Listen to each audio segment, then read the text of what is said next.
उत्तर प्रदेश में वोटिंग भी जारी है और दूसरी तरफ नजरें क्योंकि आज तो वाराणसी पर टिकी हुई हैं, देश और प्रदेश सबकी, क्योंकि आज शायद देश वाराणसी से ही चल रहा है। पीएम मोदी का रोड शो और इसी गेट से, बीएचयू गेट से, यहां से इस रोड शो से पीएम अभी इसी गेट से एंटर होने हैं, इसी गेट से बाहर निकलेंगे। बाहर की तरफ कार्यकर्ताओं का हुजूम है। अनिल, बहुत मेरे ख्याल से मान्यूटली इन तस्वीरों को आपको देखना पड़ेगा, क्योंकि इसी भीड़ की तुलना की जाएगी 1:30 बजे जब अखिलेश का रोड शो शुरू होगा। बिल्कुल सही कह रहे हैं आप। देखिए, इससे पहले भी रोड शो हुआ, इलाहाबाद में अमित शाह जी ने रोड शो किया। आप उस रोड शो की तुलना मुख्यमंत्री अखिलेश यादव जी के रोड शो से कर लीजिए, आपको डिफरेंस पता चल जाएगा। हाँ, हो सकता है कि बीजेपी ने पहले रोड शो करके ये अपना स्ट्रैटेजी के तहत सही काम किया हो, पर इसका फैसला तभी हो पाएगा जब दोपहर में आप जन सैलाब देखेंगे मुख्यमंत्री अखिलेश यादव जी के, राहुल गांधी जी के रोड शो में। जी अमिताभ जी, क्या जवाब देंगे? देखिए, एक तो सबसे बड़ी बात क्या है कि ये रोड शो की जो भव्यता है, उसमें भीड़ है, यदि हम उसी पे सिर्फ आधारित अपने आकलन को करें चुनावी, तो ये थोड़ा सा एक पक्षीय होता है। ये एक जनता के समर्थन की बात जरूर होती है, लेकिन उसके अलावा सबसे महत्वपूर्ण होता है जब मतदान के समय जो मतदाता है वो जाके बटन दबाता है, उस समय उसके सामने रोड शो की गरिमा भव्यता शायद गौण होती है और ज़्यादा महत्वपूर्ण होती है मुद्दे की बात। और मुद्दा जो है वहाँ आज के उत्तर प्रदेश में चुनाव मुद्दा विहीन राजनीति के सामने मुद्दा युक्त राजनीति की है। और मुद्दा युक्त राजनीति ये मैं कह रहा हूँ कि जब केंद्र में सरकार थी, मैं माफ़ी के साथ कहना चाहता हूँ, अभी थोड़ी देर पर चर्चा में ब्रेक के पहले ये हुआ था कि दोनों पक्ष जो हैं वो कमोबेश लगभग असफल रहे हैं और इसीलिए जाति की बात शुरू हो गई है। मैं इससे बहुत अपने को असहमत करते हुए एक बात कहना चाहता हूँ कि देखिए, जब मुद्दे की बात आएगी तो मुद्दे में हमारे पास, यानी जो भारतीय जनता पार्टी की नरेंद्र मोदी जी की सरकार है, उसने प्रदेश को जो आश्वासन दिया है वो गुंडा मुक्त, भ्रष्टाचार मुक्त एक एक्टिव गवर्नमेंट की बात की है। और देखिए, यूपी में 2007 में सिर्फ आज के फेज में 26% तो दागी आपके भी है जिनके ऊपर चार्ज। मैं देखिए, एक मिनट में बता दूं, कभी भी अपराध और कभी भी जो अपराध के साथ भ्रष्टाचार है वो नीचे से ऊपर नहीं जाता। इसके लिए एक पुरानी थ्योरी है, it always, these two things always percolates downwards, मतलब ऊपर से हमेशा नीचे इन लोगों की जाने की प्रक्रिया होती है। ऊपर में यदि व्यक्ति महत्वपूर्ण है और वो संगठित है और बहुत ही स्पष्ट है कि ही वांट्स परफॉर्मेंस, तो नीचे के काम नहीं होते हैं, बशर्ते कि वही डिसीजन मेकर है। जैसे यहाँ अखिलेश जी की छवि ऐसी है कि वो तो ठीक थे जैसे मनमोहन सिंह जी की थी। मैं जरा इन तस्वीरों को दर्शकों को बता दूं, मैं वापस आता हूं आपके पास। चलिए, मैं वापस आता हूं आपके पास। ये इस वक्त ये तस्वीरें पीएम का काफिला बाहर आता हुआ, बाहर निकलता हुआ बीएचयू गेट से। मकान जी, ये सवाल मैंने आपसे पूछा था कि गाड़ी खुली होगी, जीप होगी, ट्रक होगा, हालांकि एसपीजी प्रोटेक्टिव वाहन तो होगा ही होगा, खैर वो तो है ही, लेकिन फिलहाल तो ये वाहन बंद ही नजर आ रहा है। देखिए, जो आप इस तरह से एसपीजी प्रोटेक्टिव हैं, तो एसपीजी के जो दिशा निर्देश हैं उसके हिसाब से आपको काम करना पड़ेगा कि एसपीजी जैसा निर्देश देगी। और क्योंकि कुछ सुनने की कोशिश करते हैं, मैं वापस आपके पास आता हूँ।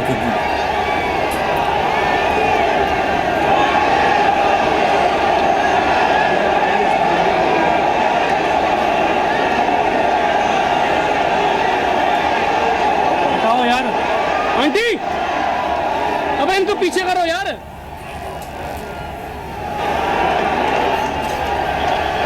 भैया,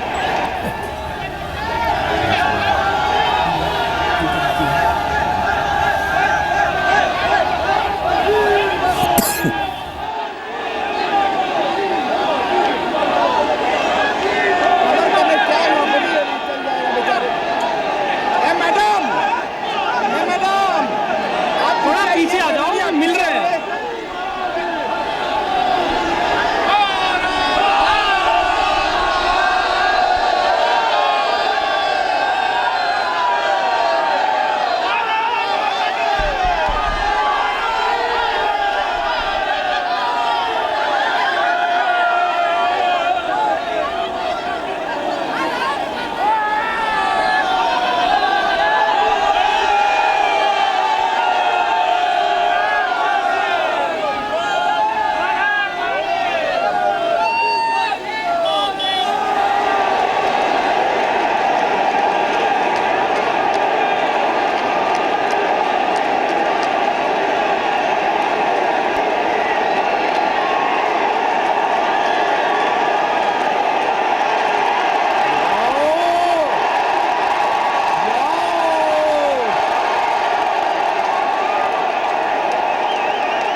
कार्यक्रम के मुताबिक, हालांकि इस वक्त हम ये कह सकते हैं कि थोड़ा सा काफिला लेट है, लेकिन कार्यक्रम के मुताबिक BHU गेट से अब से कुछ ही देर पहले पीएम मोदी का काफिला निकला और ठीक वहां पर महामना मदन मोहन मालवीय की मूर्ति पर माल्यार्पण किया, हाथ हिलाया।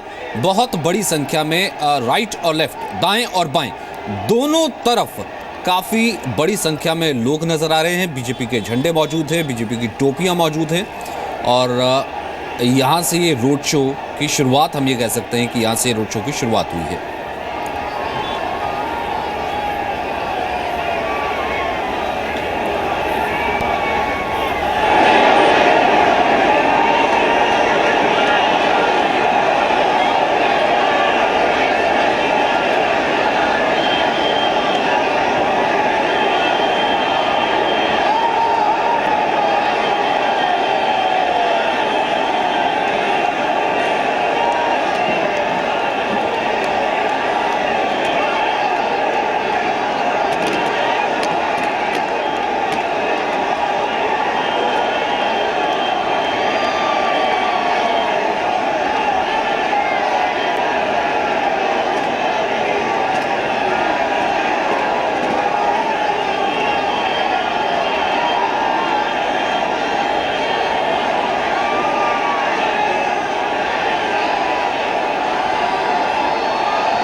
और इस बीच काफिले की तस्वीर आप देख रहे हैं। हालांकि दोपहर को 1:45 का कार्यक्रम था काल भैरव मंदिर पहुंचने का और दर्शन करने का। अब ये देख रहे हैं कि शायद ये थोड़ा सा आगे जाएगा और फिर उसके बाद जौनपुर का रुख करना है प्रधानमंत्री ने यहाँ से, क्योंकि जौनपुर में रैली को संबोधित करना है।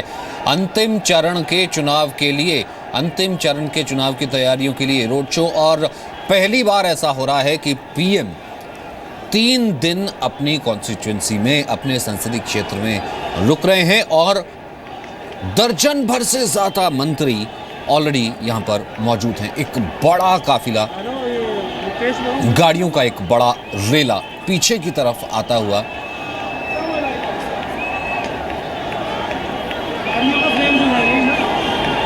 मकान जी, ये जो भीड़ है अनप्रेसिडेंटेड है या इतनी एक्सपेक्टेड थी? हालांकि तैयारी तो जाहिर सी बात है, जिस तरीके से तैयारी की गई थी पिछले कितने दिन से। देखिए, मैं नहीं मानता कि अनएक्सपेक्टेड थी या ये अपेक्षित नहीं थी। इसका रोड मैप तो पहले से, ये तो पहले से तय था कि ये भीड़ जुटानी है, प्रधानमंत्री की रैली होनी है। तो प्रधानमंत्री की रैली और रोड शो होगा तो जाहिर सी बात है कि उसमें कोई 20-50 लोग तो नहीं होंगे।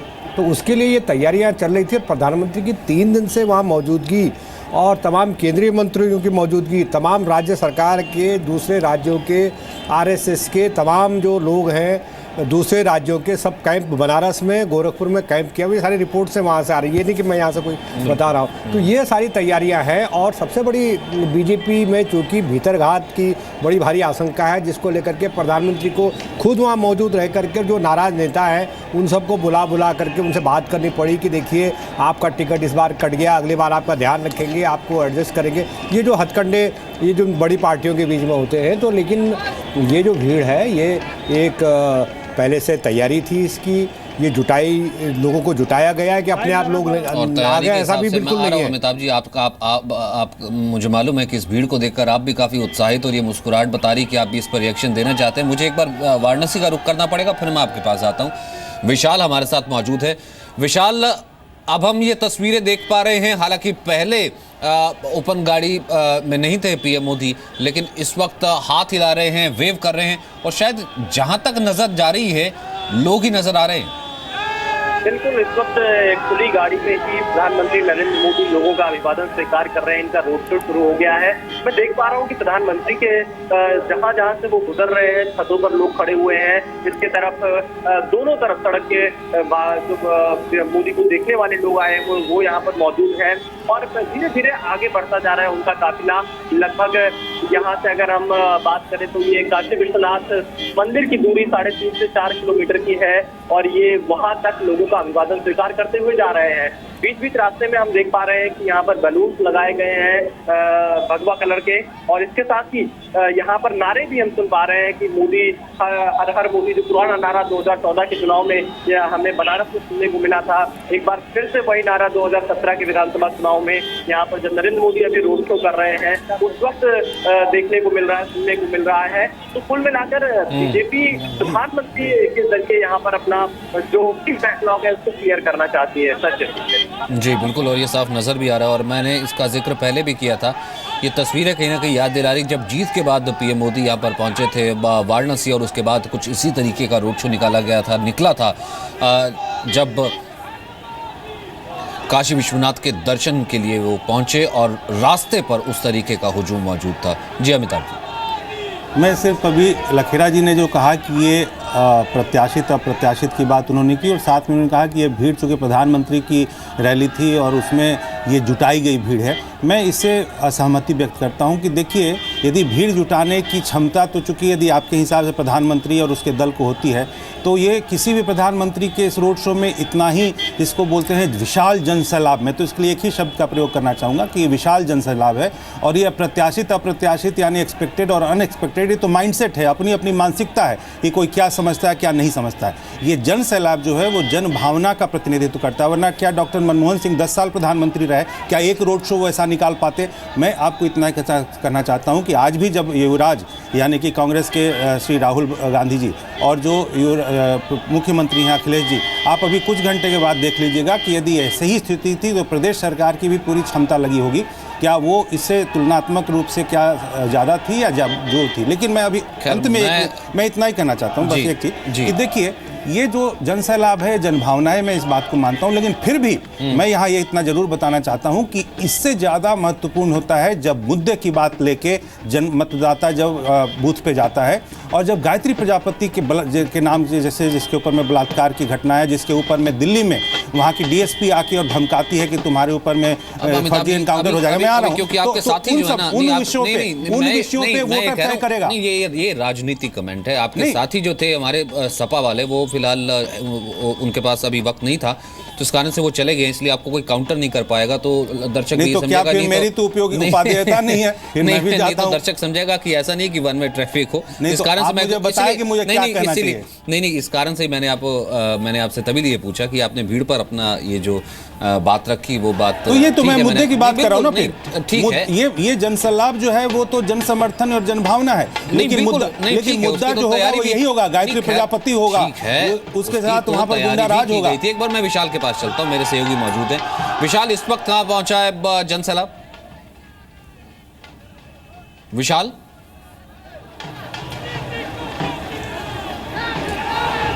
विशाल तक आवाज नहीं पहुंची है, दूर दूर तक इस वक्त तस्वीरों में तो कम से कम, हालांकि पीएम मोदी नजर आ रहे हैं, हाथ हिलाते हुए वेव करने की वो कोशिश कर रहे हैं। अमूमन ये 3.5-4 किलोमीटर के करीब का डिस्टेंस है, लेकिन लगभग 2 से 2.5 घंटे के करीब तो अभी लगेंगे ही, जिस तरीके से भीड़ नजर आ रही है। जी उमा गांधी, जिसका ये जिक्र अभी कर रहे थे, खैर ये तो मैनेजमेंट है, तैयारी है, की गई है, लेकिन ये अपने आप में आप मैं एक बार विशाल के पास जा सकता हूं, क्योंकि मेरा संपर्क हो गया विशाल से। विशाल, कहां तक पहुंचा इस वक्त जुलूस, इस वक्त ये रोड शो? देखिए, यहाँ से निकल चुका है बीएसपी से, अब से ये 500 मीटर की दूरी फिलहाल प्रधानमंत्री नरेंद्र मोदी तय कर चुके हैं अपने रोड शो के माध्यम से, और काशी विश्वनाथ की दूरी अब 3 किलोमीटर और बची है, जहाँ उनको दर्शन करने के लिए पहुंचना है। तो अब तक 500 मीटर की दूरी प्रधानमंत्री रोड शो के जरिए तय कर चुके, क्योंकि भीड़ है, लोगों का अभिवादन दोनों तरफ से स्वीकार करना है, और सड़क के दोनों तरफ जो भीड़ है वो उनके साथ साथ ही आगे चलती जा रही है। तो फिलहाल 500 से 600 मीटर के बीच में प्रधानमंत्री नरेंद्र मोदी पहुंचे हैं रोड शो के जरिए। जी विशाल, आएंगे आपके पास एक बार फिर से। मैं रुक करना चाहूँगा उमाकांत जी का। उमाकांत जी, वो सवाल जो आपसे पूछना चाह रहा था, इसे अगर हम थोड़ा सा इससे इतर भी इसको रख दें कि भीड़ कितनी है, भीड़ नहीं है, भीड़ तो खैर चलिए वो तो आएगी ही, उसके बाद अखिलेश का भी रोड शो है, भीड़ हम वहाँ पर भी देखेंगे। क्या एक ये कोशिश ऐसी नहीं है कि भारतीय राजनीति में एक ऐसी पर्सनैलिटी या फिर एक ऐसी नज़ीर बना देने की कि वो चीज़ें जो कि अब तक होती रही हैं, चलती रही हैं, उससे इतर काम हो रहा है, उससे बिल्कुल यूँ कहें कि एक अलग तरीके के एग्जाम्पल्स सेट किए जा रहे हैं। बिल्कुल सही बात है। देखिए मैं पिछले 8-10 लोकसभा और स्टेट असेंबली इलेक्शन मैंने कवर किए हैं, और मैंने ये भी चीज़ें रिकॉर्ड्स में हैं, कोई छुपाने वाली बात नहीं है कि जो स्टेट किसी भी राज्य के चुनाव में प्रधानमंत्री ने कभी भी अपना स्टेक इतना तरह से नहीं लगाया था जितना मोदी जी ने लगाया। बिहार में भी मोदी जी के नाम पर ही वोट मांगने की कोशिश हुई है, और मैं बिहार से उत्तर प्रदेश की तुलना इसलिए नहीं कर रहा हूँ कि उत्तर प्रदेश बिहार नहीं है, बिहार की सामाजिक परिस्थिति वहाँ बिल्कुल अलग थी, उत्तर प्रदेश की अलग है, और निश्चित रूप से उत्तर प्रदेश में भारतीय जनता पार्टी का एक मजबूत जनाधार है, और उसी ढंग से बीजेपी पोलराइज करने की कोशिश कर रही है। प्रधानमंत्री जी की प्रतिष्ठा स्टेक पर यूपी में इसलिए लगी हुई है कि उनके नाम पर जुमा 2.5 साल पहले प्रचंड बहुमत भारतीय जनता पार्टी को मिला, और उसकी वजह से मोदी जी प्रधानमंत्री बने।